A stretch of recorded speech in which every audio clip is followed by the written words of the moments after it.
suatu cerita yang sangat lucu tapi kejadian beneran. Seseorang yang dia itu kembali kepada Allah dan bertobat kepada Allah sehingga meninggalkan semua dunianya gara-gara kapak. Apa itu yang terjadi begini? Ada orang kaya, di mana orang kaya itu membuat wasiat. Dia takut pada dirinya dan dia sudah merasa akan rugi terkait dengan hartanya yang dia cari dengan susah payah, sehingga separuhnya untuk keluarganya tapi separuhnya masih buat aku. Sehingga di antara yang bisa menyelamatkan aku adalah siapa yang bisa menemani aku selama 40 hari dalam kuburku.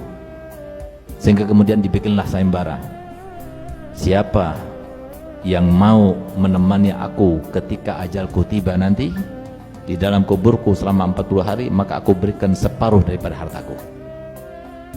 Kebetulan ada satu orang yang kerjanya itu nggak jelas, nunggu panggilan. Kalau ada yang manggilnya ada kerjaan, nggak ada yang manggilnya nggak ada kerjaan. Ketika dia itu melihat sayembara tersebut, wah ini suatu yang enak ini, cuma temani saja 40 hari kemudian jadi orang kaya kita, karena terkenal di bikin sayembara ini orang kaya banget, nomor 1 di kota itu. Datanglah dia, saya siap untuk menemani kamu. Baik, kita notaris, pergi notaris, tanda tangan bahwasanya kalau nanti dia meninggal, dia akan menemaninya di kuburnya selama 40 hari 40 malam. Subhanallah, nggak lama kemudian betul-betul orang itu mati. Seperti kesepakatan antara keduanya, maka dia itu disiapkan tempat di sampingnya. Jadi suatu kuburan dengan satu tempat kosong, dia ngeliat jenazahnya ini dan dia di sampingnya selama 40 hari. Akhirnya apa? Baru malam pertama tiba-tiba datang malaikat. Kemudian dia bertanya kepadanya, Fulan. Sebelum dia itu bertanya, malaikat dia sudah tegur, kenapa kamu tanya pada aku? Bukan aku yang mati, ini sebelahku yang mati. Apa kata dia? Aku tidak peduli, aku diperintahkan oleh Allah Ta'ala untuk bertanya. Apa yang kau bawa itu? Saya bawa kapak.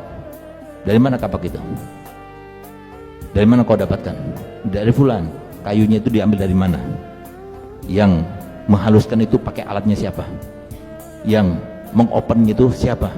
Kemudian di tempat mana kamu itu memecahkannya, melubanginya sampai meletakkan kapak itu? Dan kapak itu diambil dari mana? Besinya diambil dari mana? Siapa yang menajamkannya? Siapa? Sampai sedetail itu. 40 hari lamanya, nggak habis-habis pertanyaannya hanya dalam satu kapak. Sehingga begitu selesai 40 hari, karena disiapkan makanan juga, di situ ada udara yang keluar. Begitu selesai, langsung orang banyak yang menyaksikan. Dan notaris sudah siap untuk memberikan. Begitu dibuka, ternyata dia masih hidup. Dan mereka siap untuk melihat bagaimana pelimpahan separuh harta ini untuk dia. Tapi begitu dia bangun, begitu dia itu dikeluarkan dari kuburnya, langsung dia lari. Ditinggalkan, gol ini tinggal tanda tangan, ambil harta kamu. Gol, jangan, tidak lagi. Kenapa? Satu kapak saja 40 hari nggak habis-habis, apalagi saya ambil itu.